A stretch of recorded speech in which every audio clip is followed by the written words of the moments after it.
여러분, 혹시 이런 순간을 들어본 적 있으신가요? 끝났습니다. 방법이 없습니다. 의사의 이런 말 한마디에 온 세상이 무너져 내리는 기분. 그런데 그 순간, 한 목소리가 울려 퍼집니다. 아니요. 할 수 있습니다. 지금 시작합니다. 오늘은 바로 그 한마디로 한 사람의 생명을 건진 불굴의 한국인 의사의 실화를 전해드립니다. 안녕하세요. 오늘도 찾아주셔서 감사합니다. 혹시 지금 절망적인 상황 앞에 서 계신 분이 있나요? 의사에게 혹은 주위 사람들에게 가망 없다는 말을 들은 적 있으신가요? 그렇다면 오늘 이야기를 꼭 끝까지 들어주세요. 여러분은 오늘 목숨을 건 수술과 기적 같은 생존을 지켜보게 될 겁니다. 그리고 마지막에는 절망 속에서도 희망을 놓지 않는 법을 배워가실 겁니다. 이 이야기 시작 전에 부탁드립니다. 구독과 좋아요, 알림 설정을 눌러주시면 앞으로도 이런 기적 같은 이야기 절대 놓치지 않으실 수 있습니다. 여러분의 클릭이 저희 채널에 큰 힘이 됩니다. 이 사건은 스위스 제네바의 한 호화 별장에서 시작됩니다. 유럽 재계의 거물, 억만장자 앙드레 베르나르, 그의 아들 엘렌은 20대 초반의 발레리나였죠. 세계 무대에서의 데뷔를 앞두고 그는 하루 10시간 이상 연습을 이어가고 있었습니다. 그날도 마찬가지였습니다. 그런데 리허설 중 갑자기 무대 위에서 그가 쓰러졌습니다. 숨이 거칠었고 팔다리가 경련을 일으켰습니다. 그는 단 몇 초 만에 의식을 잃었습니다. 응급 이송 후 제네바 종합병원의 진단은 외혈관 기형 파열, 출혈이 급격했고 외압은 위험 수치까지 치솟았습니다. 담당 의사들은 고개를 저었습니다. 수술 자체가 위험합니다. 생존 가능성은 거의 없습니다. 그때 병원 로비로 한 남자가 걸어 들어왔습니다. 그는 방금 학회 발표를 마치고 돌아오던 중이었죠. 한국에서 온 신경외과 전문의 김도훈 국제의료구호단체의 요청으로 잠시 제네바에 머물고 있었던 그는 상황을 듣자마자 수술실로 향했습니다. 엘렌의 아버지 앙드레는 눈물로 매달렸습니다. 누구든 좋습니다. 제 아들을 살릴 수 있다면 돈은 문제가 아닙니다. 제 전 재산이라도 드리겠습니다. 하지만 도훈은 차갑게 고개를 저었습니다. 저는 돈 때문에 움직이지 않습니다. 하지만 살릴 수 있습니다. 그의 말에 병원 안이 술렁였습니다. 스위스 의료진 중 누구도 시도하지 않겠다는 수술이었으니까요. 더구나 환자는 이미 뇌출혈이 광범위하게 진행된 상태였습니다. 도훈은 곧바로 수술팀을 꾸렸습니다. 그는 낯선 환경에서 심지어 자신의 팀이 아닌 스위스 의사들과 함께해야 했습니다. 모든 장비 위치, 약품 규격, 수술 절차가 한국과 달랐지만 그의 눈빛에는 단 한치의 흔들림도 없었습니다. 마취, 준비, 혈액 공급 라인 확보, 그리고 뇌암 모니터링 장비는 즉시 연결하세요. 시계는 이미 새벽 2시를 넘어가고 있었습니다. 엘렌의 심박수는 점점 떨어졌고 모니터의 경고음은 끊임없이 울렸습니다. 그때 도연이 낮게 그러나 단호하게 말했습니다. 지금부터 살린다. 수술실 문이 닫히자 바깥 복도는 숨막히는 정적에 휩싸였습니다. 앙드레는 두 손을 모은 채 한쪽 벽에 기대 서 있었고 그 옆에는 전속 변호사와 비서들이 서 있었습니다. 그들의 얼굴은 잿빛이었지만 앙드레의 눈에는 아직 꺼지지 않은 불꽃이 있었습니다. 그는 다르다. 저 의사는 뭔가 다르다. 수술실 안, 김도훈의 목소리는 낮았지만 모든 사람을 긴장하게 만들었습니다. 두개골 절개 시작. 출혈 부위까지 접근할 겁니다. 시간은 1시간. 그 이상은 없습니다. 스위스 마취과 의사가 놀란 듯 물었습니다. 1시간 안에 가능하다고요? 도훈은 고개도 들지 않은 채 대답했습니다. 네, 1시간 안에 끝내지 않으면 뇌는 회복 불가능한 손상을 입습니다. 그 순간 머릿속에 한국에서 있었던 장면이 스쳤습니다. 6년 전 그는 지방의 한 작은 병원에서 응급뇌 수술을 집도했습니다. 그날도 마찬가지로 모두가 불가능이라고 했습니다. 하지만 그는 살려냈습니다. 그 기억이 지금 그의 손끝을 지탱하고 있었습니다. 엘렌의 두개골이 조심스럽게 열리자 붉은 피가 압력을 견디지 못하고 솟구쳤습니다. 간호사의 손이 순간 멈칫했지만 도운의 목소리가 날카롭게 울렸습니다. 흡입기, 출혈 라인 확보. 그의 손이 움직일 때마다 수술실 안공기가 달라졌습니다. 마치 시간마저 그의 속도에 맞춰 흐르는 듯 했습니다. 그러나 쉽지 않았습니다. 출혈은 예상보다 심했고 혈관은 기형적으로 꼬여 있었습니다. 그 안에 위치한 작은 동맥류가 이미 절반 이상 터져 있었습니다. 한 번만 더 잘못 건드리면 순식간에 대량 출혈로 이어질 상황. 옆에 있던 스위스 외과의가 숨죽이며 속삭였습니다. 이건 너무 위험합니다. 그냥 봉합하고 나오는 게. 도우는 그 말을 끝까지 듣지 않았습니다. 아니요. 우리는 살리러 들어온 겁니다. 끝까지 갑니다. 그의 눈동자는 흔들리지 않았고 손끝은 더 단단히 엘렌의 생명을 붙잡고 있었습니다. 그리고 마침내 그는 미세한 혈관 클립을 잡아 올렸습니다. 클립 투입 3mm. 그 순간 출혈이 멈췄습니다. 그러나 안도의 한숨을 쉴 틈도 없이 모니터가 경고음을 울렸습니다. 심박수가 떨어지고 있었던 겁니다. 마취과 의사가 소리쳤습니다. 혈압 60으로 하락, 심박 38. 수술실은 긴박한 외침으로 가득 찼습니다. 도우는 짧게 명령했습니다. 아드레날린 준비, 심장 자극, 그리고 눈빛만으로 팀원들에게 신호를 보냈습니다. 그의 시선은 엘렌의 심장 박동 그래프에 꽂혀 있었고 그 순간 그의 마음속엔 단 하나의 말만 울렸습니다. 절대 놓치지 않는다. 끝까지 잡는다. 바깥 대기실의 앙드레는 초조함에 시계를 보았습니다. 단 몇 분이었지만 그에겐 몇 시간을 버티는 것보다 더 길게 느껴졌습니다. 한 번도 신에게 기도한 적 없던 그가 처음으로 속삭였습니다. 신이시여 제발. 아드레날린이 투입되자 모니터의 심박 그래프가 조금씩 꿈틀거렸습니다.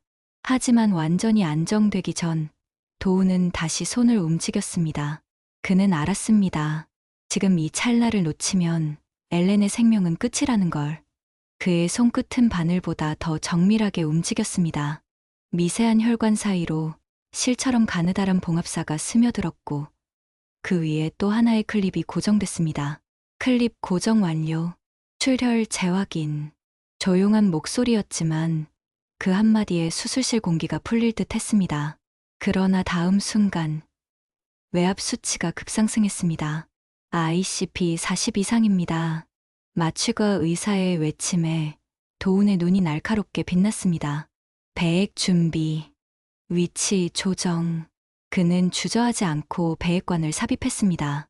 한 방울, 두 방울 고여있던 뇌 척수액과 잔열이 빠져나가자 뇌 조직이 서서히 제자리를 찾아갔습니다. 수술은 40분이 흘렀습니다. 시간은 빠듯했고 남은 단계는 2개뿐이었습니다. 혈관 봉합, 그리고 두개골 복원. 하지만 그 순간 또 한 번의 위기가 찾아왔습니다. 봉합 부위 옆 미처 발견하지 못한 미세 동맥류 하나가 부풀어 오르기 시작한 겁니다. 경험이 부족한 외과의라면 이 상태에서 손을 뗐을지도 모릅니다. 하지만 도우는 숨을 깊게 들이마셨습니다.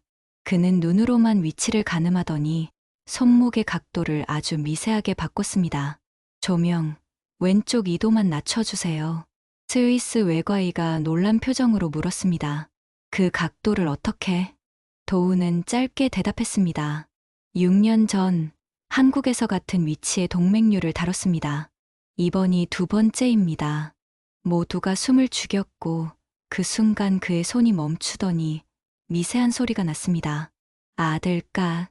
클립이 제 위치에 고정된 소리였습니다. 그와 동시에 뇌출혈 위험은 완전히 사라졌습니다.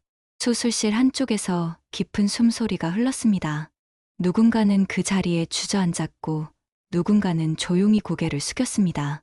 하지만 도우는 아직 미소 짓지 않았습니다. 아직 끝난 게 아닙니다. 봉합 들어갑니다. 바깥 대기실의 앙드레는 더는 의자에 앉아 있지 못했습니다. 그는 복도 끝을 서성이며 귀를 곤두세웠습니다.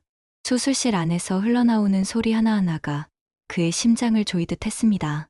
그의 머릿속에는 단 하나뿐이었습니다. 그 아이 제발 다시 눈을 뜨게 해달라. 수술실 안의 공기는 이미 몇 번을 갈아 마신 듯 무겁고 탁했습니다. 마취과 의사가 시간표를 보며 중얼거렸습니다. 수술 시작한 지 58분 경과. 남은 시간은 단 2분.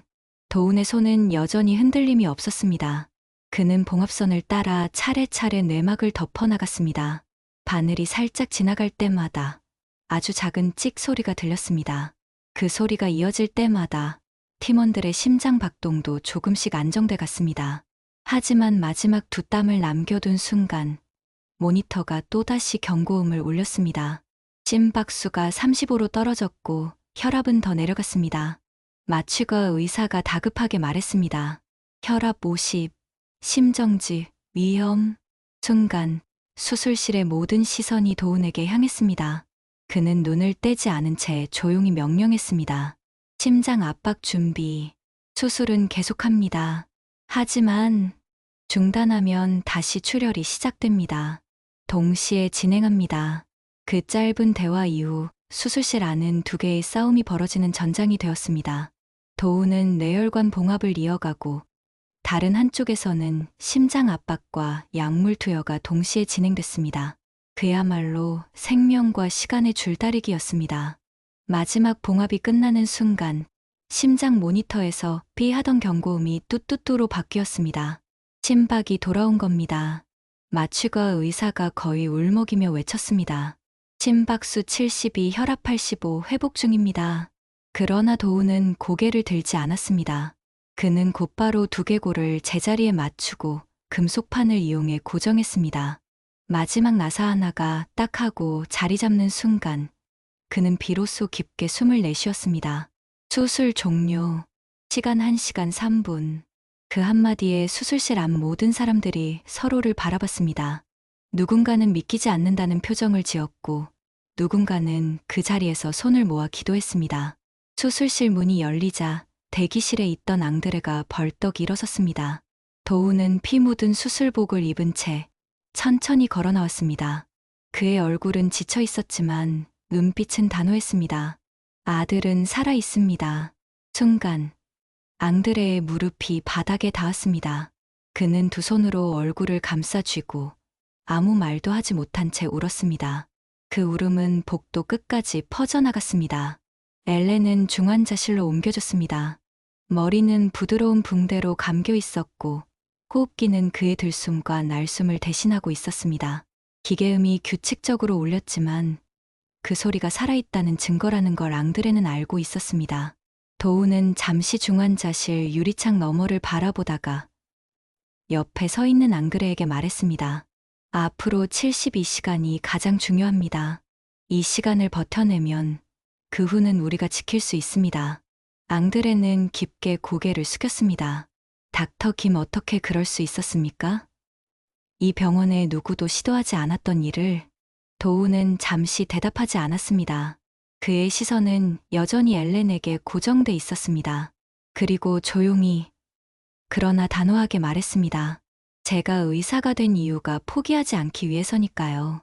그 순간 그의 머릿속에 오래된 기억이 스쳤습니다. 10년 전 서울의 한 겨울밤.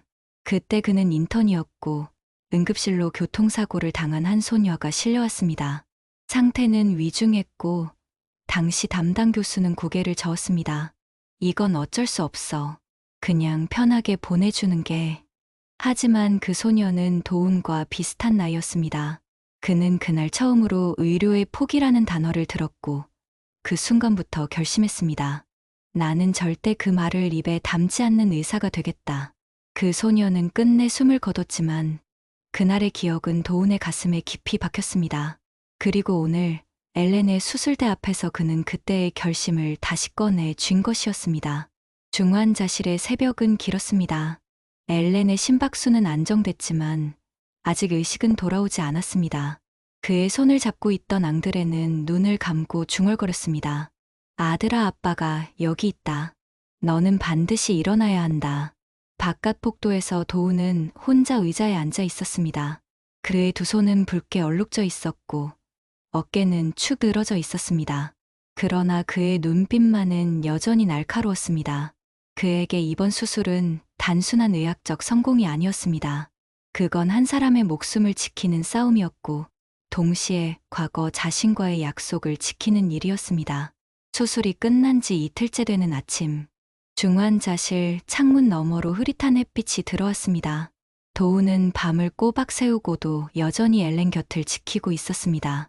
그는 의료진에게 지시를 내리면서도 가끔은 엘렌의 손을 살짝 잡고 반응을 확인했습니다. 손가락을 한번 움직여 볼까요? 그의 목소리는 조용했지만 어쩐지 힘이 있었습니다. 엘렌의 손가락이 미세하게 떨렸습니다. 그 순간 옆에 있던 간호사가 놀란 눈으로 그를 바라봤습니다.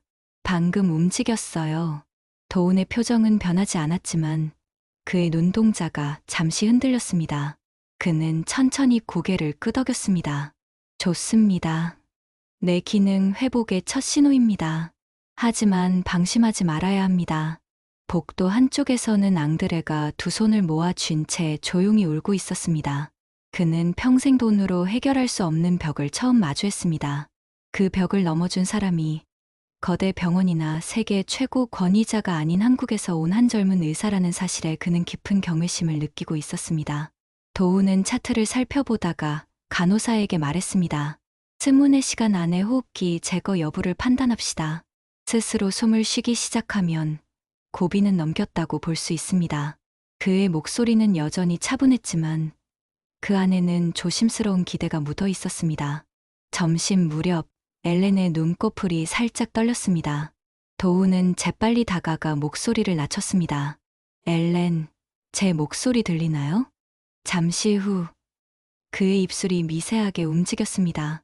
그리고 아주 작은 소리로 그러나 분명하게 한 단어가 흘러나왔습니다. 아빠. 순간 복도에서 앙드레가 뛰어들어왔습니다. 그는 유리창을 사이에 두고 아들의 이름을 불렀습니다. 엘렌. 아빠야. 그 목소리에 엘렌의 눈가에 눈물이 맺혔습니다. 도우는 의료진에게 고개를 끄덕이며 말했습니다. 호흡기 제거 준비하세요. 환자는 돌아왔습니다. 호흡기를 제거하는 순간 중환자실 안은 숨소리조차 조심스러웠습니다. 간호사가 부드럽게 관을 빼내자 엘렌의 가슴이 천천히 그러나 확실하게 오르내렸습니다. 그 작은 숨소리가 마치 새로운 생명이 시작되는 듯한 울림을 주었습니다. 도우는 엘렌의 얼굴 가까이로 몸을 숙였습니다. 잘하고 있습니다. 엘렌. 계속 이렇게 숨 쉬세요. 그는 힘겹게 눈을 떴고 시선이 유리창 너머를 향했습니다. 거기에는 앙드레가 있었습니다. 의료진이 잠시 문을 열어주자 앙드레는 조심스럽게 다가와 아들의 손을 잡았습니다. 그의 손은 거칠었지만 온몸에 떨림이 전해졌습니다. 엘렌, 내가 돌아와서 아빠는 세상 무엇보다 기쁘다. 그 순간 엘렌의 눈에서 눈물이 흘렀습니다. 그는 입술을 움직여 힘겹게 속삭였습니다. 아빠. 미안해요. 앙드레는 고개를 저었습니다. 아니야. 미안할 게 없어. 넌 내 아들이야. 살아있어준 것만으로도 고맙다. 그는 수십억짜리 거래를 앞두고도 결코 보이지 않던 표정을 지었습니다. 그 표정은 세상의 부와 권력을 가진 남자가 아닌 그저 한 명의 아버지였습니다. 그 장면을 바라보던 도우는 조용히 자리를 떴습니다. 그는 자신의 존재를 드러내고 싶지 않았습니다. 환자와 가족의 순간은 그들만의 것이었으니까요. 복도로 나온 도우는 의자에 앉아 가만히 두 손을 내려다봤습니다. 손가락 마디마다 붉은 흔적이 남아 있었습니다. 그 흔적을 바라보며 그는 오래전 떠난 어머니를 떠올렸습니다. 어머니는 작은 시골 의원에서 간호사로 일하며 밤낮 없이 환자를 돌보던 분이었습니다. 그는 항상 말했습니다. 사람을 살리는 건 의술이 아니라 마음이다. 마음이 없으면 손은 절대 움직이지 않는다. 오늘 그는 그 말을 또다시 증명했습니다.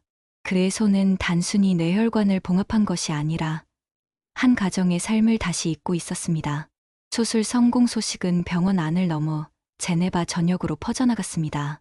세계적인 재벌의 아들이 가망 없다던 상태에서 기적적으로 살아났다는 소식은 마치 영화의 한 장면처럼 전해졌습니다. 다음 날 아침 병원 앞에는 기자들이 몰려들었습니다. 카메라 플래시가 번쩍였고 각국의 언어가 뒤섞인 질문이 쏟아졌습니다. 닥터 김, 어떻게 그런 수술이 가능했습니까? 세계 최고의 외과팀도 포기한 수술을 하신 이유가 무엇인가요?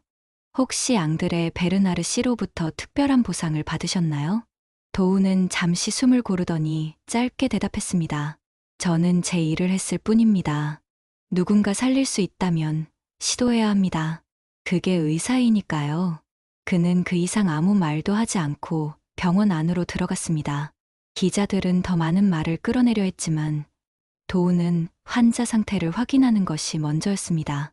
그날 저녁, 앙드레는 도운을 개인 사무실로 불렀습니다. 테이블 위에는 서류 뭉치와 함께 도운이 본 적 없는 규모의 수표가 놓여 있었습니다. 닥터 김, 이건 제 감사의 표시입니다. 금액은 부르신 대로 조정할 수 있습니다. 병원이나 연구를 위해 쓰셔도 좋습니다. 단 하나의 조건은 앞으로 제 가족의 주치의가 되어주는 겁니다. 하지만 도우는 수표를 바라보다가 조용히 손을 거두었습니다. 감사합니다. 하지만 저는 한국으로 돌아가야 합니다. 제게는 기다리는 환자들이 있습니다. 앙드레는 놀란 표정을 지었습니다. 그는 평생 돈으로 사람을 움직이는 데 익숙했지만 도우는 그 틀 밖에 있었습니다. 정말 아무것도 원하지 않습니까? 도우는 잠시 생각하다가 대답했습니다. 단 한 가지, 엘렌이 완전히 회복될 때까지 매일 웃을 수 있도록 해주세요. 그게 가장 큰 치료입니다. 앙드레는 그제야 미소를 지었습니다. 그의 눈빛에는 돈으로는 살 수 없는 존경심이 서려 있었습니다. 수술 후 일주일이 지났을 때 엘렌은 휠체어에 앉아 병원 정원을 산책할 수 있을 정도로 회복했습니다. 햇빛이 그의 얼굴을 비추자 옆에 있던 앙드레가 속삭였습니다. 내가 다시 걷게 될 줄 누가 알았겠니? 엘렌은 부드럽게 웃었습니다. 아빠, 저 다시 무대에 설 수 있을까요? 앙드레는 잠시 말을 잇지 못하다가 그의 손을 꼭 잡았습니다. 내 의지와 그분이 준 기회를 믿는다면 반드시 설 수 있다. 도우는 재활치료실 문가에서 그 모습을 지켜보고 있었습니다. 그는 일부러 말을 걸지 않았습니다. 그들의 대화가 무엇보다 중요한 치료라는 걸 알고 있었으니까요. 재활은 쉽지 않았습니다. 엘렌의 다리는 오랫동안 쓰지 못해 근육이 약해져 있었고 균형 감각도 무뎌져 있었습니다. 하지만 그는 하루 4시간 이상 물리치료를 받으며 포기하지 않았습니다. 그 과정을 지켜보던 도우는 의료진에게 간단하지만 확실한 지침을 남겼습니다. 넘어져도 일으켜 세우지 마세요. 스스로 일어나게 하세요. 무대에서는 아무도 그를 대신 세워주지 않으니까요. 마침내 도운이 한국으로 돌아갈 날이 다가왔습니다. 그는 출국 전날 병실을 찾았습니다. 엘렌은 여전히 휠체어에 앉아 있었지만 표정만큼은 무대 위의 발레리나처럼 빛났습니다. 닥터 김, 정말 떠나시는 거예요? 그는 고개를 끄덕였습니다. 네, 하지만 기억하세요, 엘렌. 기적은 수술대에서만 일어나는 게 아닙니다. 매일 조금씩 당신이 스스로 만들어가는 겁니다. 그 말에 엘렌은 눈을 반짝이며 고개를 끄덕였습니다. 그리고 두 손을 모아 깊이 감사 인사를 건넸습니다. 저 무대에서 춤추게 되면 꼭 한국으로 초대할게요. 도우는 잠시 미소를 지었습니다. 그날 앞줄에서 박수 치겠습니다. 도운이 한국으로 떠난 지 한 달 후, 엘렌은 더 이상 휠체어에 앉아 있지 않았습니다. 물리치료사의 손을 빌려 천천히 걸음을 옮기던 그는 어느새 병원 복도를 스스로 걸어 다니게 됐습니다. 걸음은 여전히 조심스러웠지만 표정만큼은 무대 위에서 스포트라이트를 받는 순간처럼 빛나고 있었습니다. 앙드레는 그 모습을 지켜보다가 문득 도운이 남긴 말을 떠올렸습니다. 기적은 수술대에서만 일어나는 게 아닙니다. 매일 조금씩 스스로 만들어가는 겁니다. 그 말은 이제 그의 인생 좌우명이 되어 있었습니다. 시간은 흐르고 반년 후 엘렌은 제네바 오페라 극장의 리허설 무대에 섰습니다. 아직 완벽한 동작은 아니었지만 그의 발끝에는 다시 생명이 깃들어 있었습니다. 리허설이 끝나자 한 무대 감독이 다가와 웃었습니다.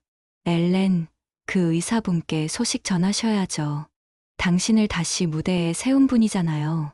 그날 밤, 엘렌은 한국으로 전화를 걸었습니다. 국제전화 너머로 들려온 도훈의 목소리는 여전히 차분했습니다. 엘렌? 목소리가 훨씬 건강해졌군요. 닥터 김, 저 다음 달 정식 공연에 서게 됐어요. 약속 지키러 오셔야죠. 잠시 정적이 흐르더니 도훈의 웃음이 들렸습니다. 알겠습니다. 앞줄, 가운데 자리로 부탁합니다. 그리고 공연 당일 서울에서 제네바로 날아온 한 남자가 극장 입구에 나타났습니다. 검은 코트를 입고 목에는 얇은 머플러를 두른 그 남자. 그가 객석에 앉자 조명이 꺼지고 무대 위에 엘렌이 등장했습니다. 그 순간 두 사람의 시선이 잠시 마주쳤습니다. 엘렌의 눈빛에는 감사와 결심이 담겨 있었고 도훈의 눈빛에는 조용한 자부심이 번졌습니다. 그리고 음악이 시작되자 그의 발끝은 다시 세상을 향해 날아올랐습니다. 공연이 끝나자 관객석은 뜨거운 박수로 가득 찼습니다. 엘렌은 무대 한가운데서 고개를 숙였지만 눈길은 객석 한쪽을 향해 있었습니다. 거기에는 도훈이 서 있었습니다.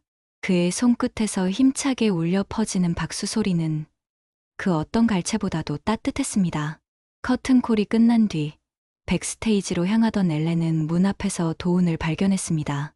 그는 조용히 서 있었고 손에는 작은 꽃다발이 들려 있었습니다. 축하합니다, 엘렌.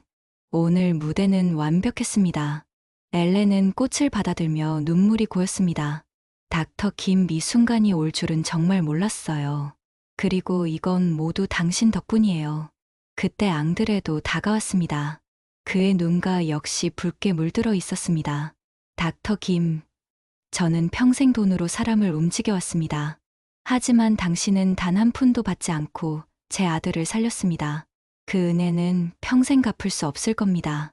도훈은 잠시 두 사람을 바라보다가 차분히 말했습니다. 엘렌을 살린 건 저 혼자가 아닙니다. 의료진, 가족, 그리고 무엇보다 본인의 의지가 만든 결과입니다. 그는 잠시 말을 멈추더니 부드러운 미소를 지었습니다. 인생에서 가장 위대한 의술은 누군가를 다시 살아가게 만드는 마음입니다. 엘렌은 그 말을 가슴 깊이 새겼습니다. 그는 무대에서 박수를 받을 때보다 지금 이 순간이 더 벅차게 느껴졌습니다. 그리고 속으로 다짐했습니다. 이 은혜를 춤으로 갚아나가겠다. 도훈은 마지막 인사를 건네고 천천히 공연장을 떠났습니다. 그 뒷모습은 조용했지만 그가 지나간 자리마다 사람들의 마음속에 뜨거운 무언가가 남았습니다. 한국으로 돌아온 도훈은 다시 자신의 병원 진료실에 앉아 있었습니다. 제네바에서 돌아온 지 일주일도 안 돼 그는 예전처럼 환자들을 맞이했습니다. 대형 언론에서의 인터뷰 요청, 해외 병원들의 스카우트 제안, 강연 요청이 줄을 이었지만 그는 모두 정중히 거절했습니다. 그날 진료실 문이 열리자 허리를 구부린 한 노부부가 들어왔습니다. 손에는 오래된 진료 기록과 달아해진 보험카드가 들려 있었습니다. 선생님, 이 나이에 수술을 하는 게 맞을까요? 노인의 목소리에는 두려움과 체념이 섞여 있었습니다. 도훈은 차트를 살펴보다가 환자의 눈을 똑바로 바라봤습니다. 그리고 천천히 그러나 단호하게 대답했습니다. 살릴 수 있습니다. 제가 하겠습니다. 그 한마디에 노부부의 눈가가 젖었습니다. 그 말은 절망을 밀어내고 희망을 불러오는 주문 같았습니다. 도훈은 속으로 생각했습니다. 환자에게 필요한 건 기술만이 아니다. 믿음이 함께 있어야 한다. 제네바에서의 경험은 그에게 또 하나의 확신을 주었습니다. 어떤 상황에서도 누군가가 포기하지 않겠다고 말해줄 수 있다면 그 말이 때로는 약보다 강한 치료가 된다는 사실을. 그날 진료가 끝나고 도훈은 잠시 창밖을 바라봤습니다. 가을 하늘이 높고 바람이 시원했습니다. 그는 혼잣말처럼 중얼거렸습니다. 기적은 매일 만드는 거지. 오늘도, 내일도. 몇 달 후, 도훈은 작은 배낭 하나를 들고 인천공항 출국장에 서 있었습니다. 행선지는 아프리카의 한 내전 지역. 전기와 깨끗한 물조차 부족한 그곳에는 수술 한 번 받을 기회조차 없는 사람들이 많았습니다. 출국 직전 병원 동료가 물었습니다.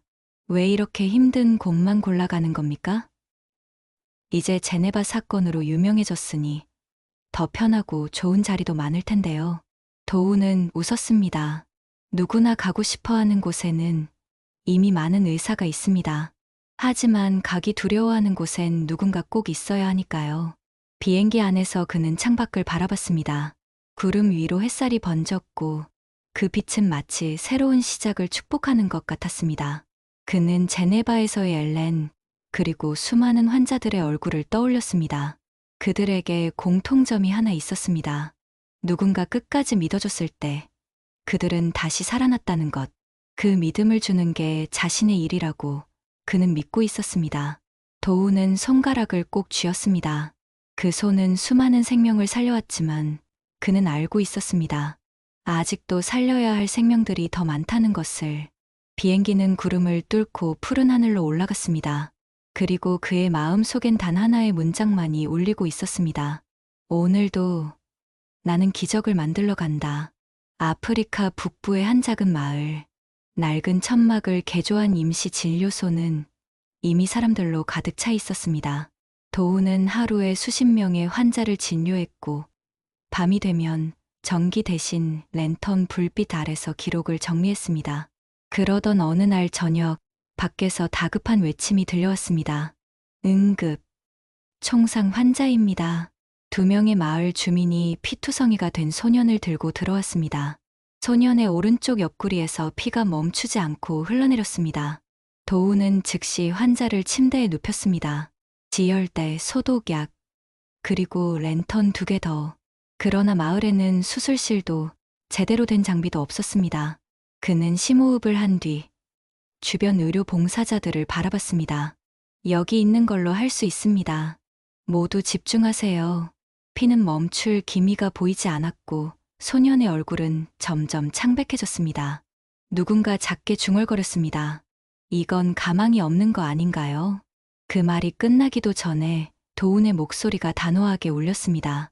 가망이 없다는 말은 이곳에서 하지 마세요. 살아 돌아가게 만들 겁니다. 그는 옆구리 상처를 손으로 눌러 지혈하며 간이 수술을 시작했습니다. 칼날 대신 멸균 소형 메스를 쓰고 흡입기 대신 천으로 피를 닦아냈습니다. 한 땀 봉합선이 이어질 때마다 랜턴 불빛이 그의 이마에 땀방울을 비췄습니다. 40여 분이 흐른 뒤 피가 멎고 봉합이 끝났습니다. 소년의 심장 박동이 안정되자 진료소 안에 있던 모든 사람들이 환호성을 질렀습니다. 하지만 도우는 조용히 숨을 고르며 손에 묻은 피를 닦았습니다. 그의 눈빛에는 피로와 함께 다시 한번 생명을 지켜냈다는 깊은 안도감이 비쳤습니다. 그날 밤 진료소 앞에는 모닥불이 피워졌습니다. 마을 사람들은 도운을 둘러싸고 손에 손을 잡은 채 감사 인사를 전했습니다. 아이들은 그의 팔을 붙잡으며 웃었고 노인들은 고개를 깊이 숙였습니다. 그 가운데 낮에 총상을 입었던 소년이 조심스럽게 걸어 나왔습니다. 옆구리에 붕대를 감고 있었지만 눈빛은 또렷했습니다. 소년은 작은 목소리로 말했습니다. 선생님, 저 다시 축구할 수 있나요? 도우는 무릎을 꿇고 소년과 눈높이를 맞췄습니다. 네, 조금만 기다리면 분명 다시 뛸 수 있습니다. 그 말에 소년은 미소를 지었고 주위에 있던 사람들도 함께 웃었습니다. 출국 전날 마을 촌장이 도운에게 물었습니다. 당신은 왜 이렇게 위험하고 힘든 길을 택합니까? 당신이라면 세계 어디서든 호화로운 병원에서 일할 수 있을 텐데요. 도운은 잠시 하늘을 올려다봤습니다. 별이 가득한 아프리카의 밤하늘은 그 어느 도시의 불빛보다도 눈부셨습니다. 그리고 그는 차분히 대답했습니다. 사람을 살리는 건 장소나 조건이 아니라 마음입니다.